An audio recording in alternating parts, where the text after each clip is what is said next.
Hey everybody, it's Scotty from Scotty's Record Shop with another artist profile. Before I get into it though, a couple of different things. First of all, I want to thank everybody who's been subscribing to my channel. I haven't remembered honestly to do that in the last couple of videos. I want to make sure that that's out there. First and foremost, I believe at 300 subscribers now. I'm not a contest type person. I thought about it. But if I change my mind, you'll be the first to know, won't you? But I just want to thank everybody. It does mean a lot. I'm not really into numbers like I always say, but at the same time, it's nice to know that people are watching these things. One of the people that watches these things is a guy named Andre. And Andre does some videos as well. He does a lot of artist profiles himself on YouTube. And he kind of partially inspired this. I was watching some of his. He does a lot of them, a lot more than I do. And I was watching when he was celebrating Rod Stewart's birthday, which was like last week or whenever it was. And he did an artist profile of Rod Stewart. Andre mostly shows CDs. And not that that's bad. He does a great job. If you want to, I highly recommend actually you subscribing to his channel. And because I'm a bonehead, I remembered what it was. Now I can't remember the name of the channel. However, if you just type in Rod Stewart and then Andre's artist profile, or Hall & Oates artist profile or something like that, go with the Rod Stewart, because I know that that's still up there and good. You'll find his channel and subscribe. He's a good guy. So anyway, whereas he showed CDs, I'm going to show vinyl. And he got into a little more in depth about each album. I'm not going to get into it too much. Just show you what the vinyl looks like and the labels and all that good gushy stuff. Okay, let me put the mouse down and let's get right to it. First album here in America, titled something different in the UK, but this is the album right here, the Rod Stewart album. Oops, there's your original Mercury inner sleeve. That's what it looked like. And it's your standard, if I can get it out here, Mercury label from that era right here. Fantastic album. Certainly not the Rod Stewart. My comment about this stuff is certainly not the Rod Stewart of the late 70s and 80s, or even of today for that matter. This early era is my favorite era of Rod's. Let's keep moving on here. Next one, we get, what, 1970? Yeah. Gasoline Alley.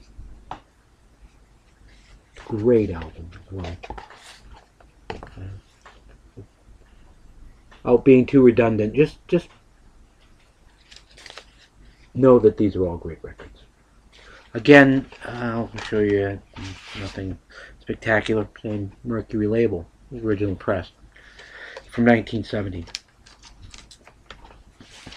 Now the album that really put him on the map as a solo artist anyway. Right here. Every picture tells a story. Which pretty much everybody should have this album in your collection. I mean, really, this is such a fan. Maggie May, of course, is on here, but there's so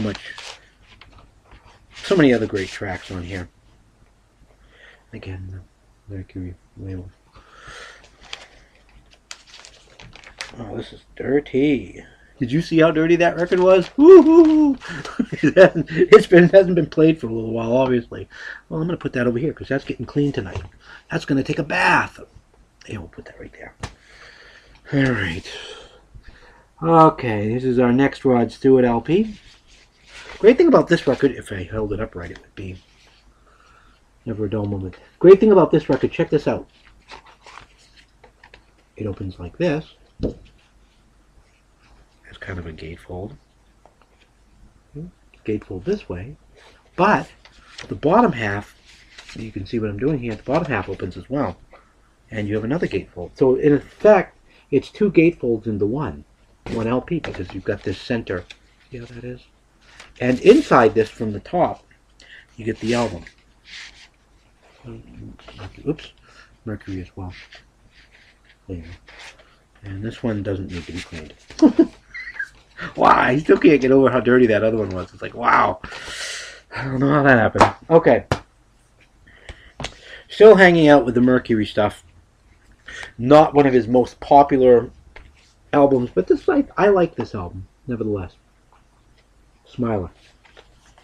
I'll show you a great thing about this one, too, in a minute. Check this out. Oh, never mind. That's not a great thing. It's a mistake is what it was. Let me check the back side here. There you go. And this does have a inner sleeve. Look how young he looked on this, man. And Mercury, but at this point in time, I think this is an original pressing. Yeah, 73, 74, maybe not. That's on that Mercury. That's the label I have for that one anyway. Smiler. The great thing about these albums, I try to put this back, not so much the Gasoline Alley and the first few, but a lot of these LPs, especially from like the Warner Brothers stuff, all dollar bin stuff. You know, you can find this in dollar bins. This is the first Mercury compilation, and like I said, a dollar bin. It was still got the dollar thing. It loads from the top here. If I can get it out, I don't want to destroy this. Yeah, kind of a pain in the butt. Come on, you. Yeah, I'm not going to pull it out too much, but it kind of loads from the top. See how that is? Having an issue here with this sound. Yeah, this is your Mercury label on this one. Okay. Like, this is just a compilation of his Mercury stuff. There's another comp that came out a little later on. Now we're getting into the Warner Brothers stuff. This is where some people kind of like, well, okay, we lost him a little bit here, but I still think this stuff is great. Atlantic Crossing. Here's your inner record. The back of it. And, like I said, this is on Warner. This is way back when in the 70s, this was a Warner Brothers insert. That's what it looked like. And, of course, Warner Brothers, this classic label for them, mid-70s. A good record. And, Mercury getting in a little bit more here. They wanted to put out a compilation, so we got this one right here. This is not an original pressing. The original was a gatefold. This is not a gatefold, but it gives me an opportunity to show you a different Mercury label. This is the 80s Mercury label that you see a lot of stuff, like Def Leppard and stuff like that. Great double album comp of Rod. And again, you can find it fairly cheaply. I'm going to get an original pressing of that eventually. It's just whenever I find it. This is an interesting record. A Shot of Rhythm and Blues. This was actually stuff that he'd recorded with Long John Baldry back in the 60s, mid-60s. So the quality of this isn't all that great.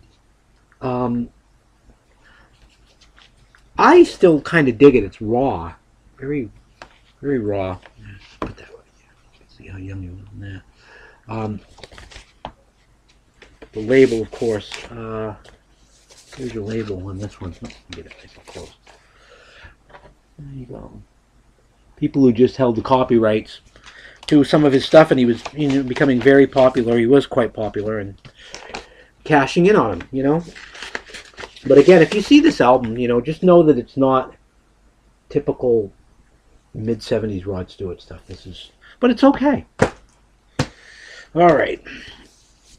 One of his mega albums, A Night on the Town.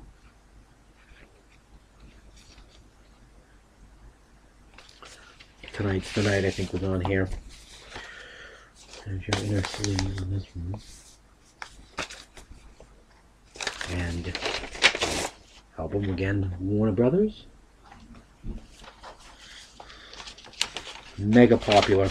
And I at this point, I really am digging these albums. I know some people think that he's kind of wimped out in some respects at this point in time, but I really dig them. Still. Alright. Footloose and Fancy Free. And only $1. How's that? I haven't even bothered taking that sticker off yet. It's alright, I will eventually. There's your front. Right, I showed you that. There's your back. And there is a nice insert in here. There you go, and there's your back side of that insert. And again, on your Warner Brothers label. 77, I believe, was this. LP. Alright, next one we get. Blondes Have More Fun.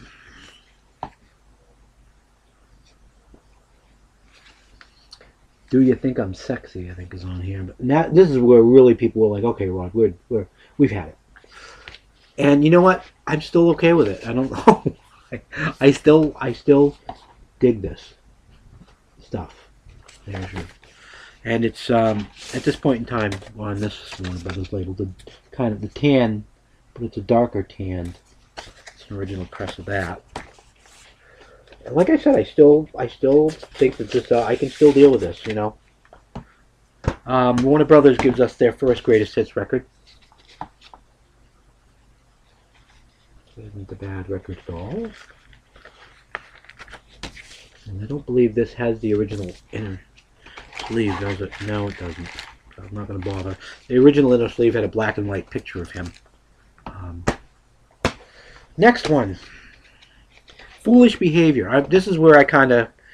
Alright, Ron. I was even kind of getting a little done with it. But it was only because, like, I'm not an 80s... Like, if you look at Andre's artist profile, he really digs this stuff, and it's I respect that. He digs, he's more into 80s than I am. Doesn't make it right or wrong. I mean, to be honest with you, I love the song Passion on here, the hit single. I really dig that song. The rest of the album's okay, but let me show you the inner.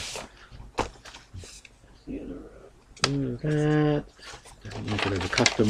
It does, okay. So there's your custom label on that one. 1980, I believe, for this album. Moving on ever so quickly, because I know this is running way over the more I wanted to do. This is an interesting one. Tonight I'm Yours. And it's a promotional. Promotional copy right there. Big old promotional stamp on this one. Again, some songs on this I really dig. Some of the other ones, okay, you know. But this is in really good shape. And this promotional I got for $1. You know, this is one of those. We're showing once again, like I said, his stuff is fairly easy to get. You know, it's fairly inexpensive too. We move on more now. Body Wishes. Okay, I'm not. This is really getting into the 80s, big time, and it's, you know, it was $1, and there's some stuff on here that I don't mind. Like Andre had noted, check it out. He was doing a little spoof on Elvis on this, on an Elvis cover. And here's your, you know, leave on that one, and it's just your typical Warner Brothers on this. A couple more and I'll be done. If you have any questions, comments, or concerns while I'm flipping this stuff over, you know, putting it away, you know where to stick it, right? Put it right down there if you've got a question, or private message me or whatever, you know. If I'm getting something wrong here, you know for a fact I don't mind being corrected, as long as you're not a jerk about it. You know, it's information, and if I'm placing something out that's wrong, then hey, you know. Next Rod Stewart record, Camouflage. Is this Camouflage? Yeah. And inner. And I think this has got a custom. Yep.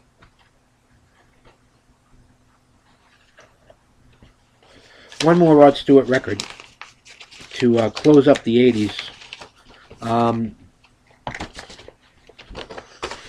Came out in 1988. The album Out of Order, I believe. Yep. This is one of those recent acquisitions, because you can tell from this person that gave it to me, the collection had these things on them. I don't know why, but I'll show you here. This one. Lyrics and then there. The basic Warner Brothers thing. Okay, so the last thing he put out in the 80s actually was the best thing I think he put out in the 80s, which was his Storyteller box set. I don't know if that ever came out on vinyl in America. I'd love to have that on vinyl. I've got it on CD. I love the song Downtown Train. But anyway, and that's got a lot of, it's got the Jeff Beck stuff on it. It's got there's a lot of other stuff, rare stuff that he'd done prior to even Jeff Beck. So that's a great compilation, Storyteller. But anyway, enough of this rambling. That's my artist profile of Rod Stewart. Don't forget to sub to Andre's channel. And again, and as always, thank you so much for watching these silly things. Till next time, peace and love.